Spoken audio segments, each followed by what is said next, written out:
Tinalakay kahapon sa Kongreso ang mga binitiwang banta ni Vice President Sara Duterte. Lumabas na may reasonable certainty of conviction para maharap sa kasong inciting to sedition at grave threats ang pangalawang Pangulo. Pero ano nga ba ang grave threats? Alamin yan sa umaarangkadang balita ni Lestor Aler.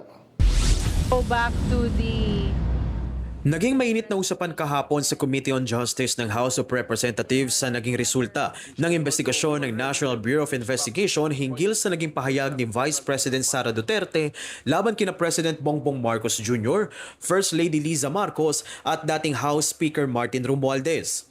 Lumabas kasi sa investigasyon ng NBI na may reasonable certainty of conviction ng bise para sa reklamong inciting to sedition at multiple counts ng grave threats.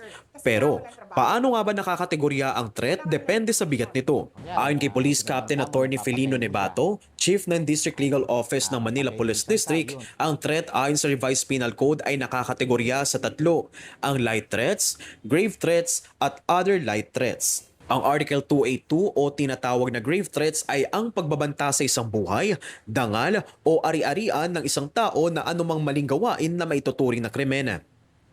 Kunyari, pinagbanta mo na papatayin mo siya, na papatayin mo isang tao, yun, doon pumapasok yung mga provision ng grave threats. Samantala, ang Article 283 o light threats naman ay isang pananakot na gumawa ng kasamaan sa tao na hindi nako-constitute ng crimes at palaging may kasamang kondisyon.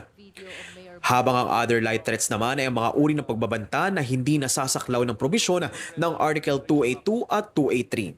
Ang pagbabanta habang may armas gaya ng baril o patalim ay hindi nangangahulugan na paglabag sa grave threats. Samantala, pagdating naman sa pagbabanta sa social media, mas may bigat ito kumpara sa verbal na pagbabanta. Lalo na ngayon uso ang posting, ang threatening sa mga social media, nagpo-post yung mga tao na nanakot, definitely, it will be connected or the threat will be connected to cybercrime. Basta ipinost sa social media, ang penalty is 1 degree higher. Tumataas ng 1 degree.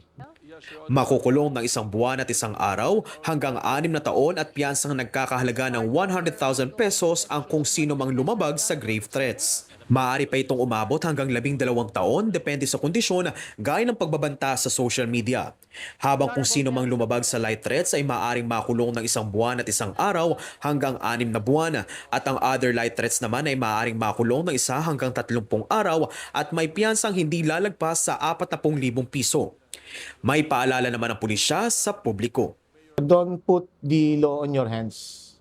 You always put it on the process. Ako si Lestor Aler ng PRTV News, nagseserbisyo para sa Pilipino.